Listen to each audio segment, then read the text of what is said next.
Hey, what's going on, ladies and gentlemen? How's it going? Back again with some more YouTube news content for you people here. So let's talk a bit about geopolitics here in this video, because obviously I've made a couple of videos related to geopolitics on my channel. So obviously today, right now, apparently Russia is having elections where obviously these elections in Russia, let's just say they don't feel like actual elections, just because it's really a sham, just like Belarus, 2020, and especially right now, these elections in Serbia, from what I've read in the news, because obviously if there's one thing that the countries of Russia, Belarus, and Serbia all have in common politically, when it comes to government, is that the elections there are not free and fair, meaning that, that the leading candidate always wins a high percentage of the votes. And, when it's been known historically that the leading candidate in your country always receives a high number of votes, like 80% of the votes, or 90 or 95%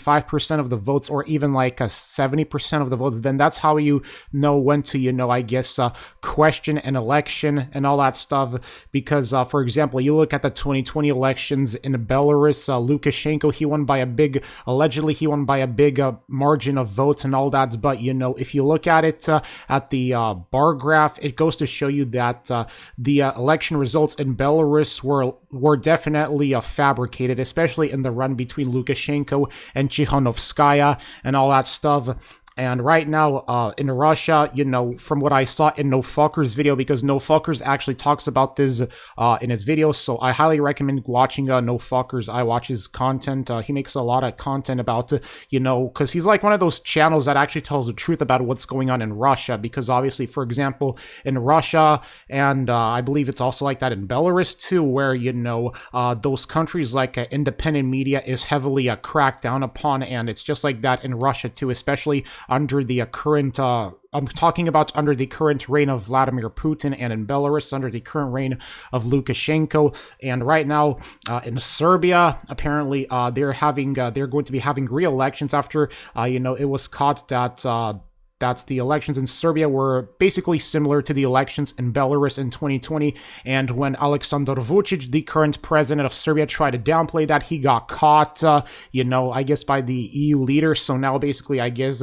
they are now doing a re-election in Serbia. That's right, from what I've read basically in the news on Reddit and all that stuff, because that's how I really know about what goes on geopolitically, is really through Reddit. That's how I get my source of news and all that stuff. But yeah, so currently in Russia right now, elections going on. But like I said, in Russia, the elections, they don't feel like elections, just because from what No Fucker said in his video, that apparently like the people that were actually, going to challenge Putin for the elections, they weren't even allowed to run for elections, because, it's always like that in Russia, where whenever somebody tries to run against Vladimir Putin, either for most of the time, Putin has them either jailed or exiled. That's the way how Vladimir Putin has always operated in Russia, from what I've always read through my years geopolitically about the regarding the political situation in Russia, the political situation in Belarus, and especially the political situation, I want to say, in Serbia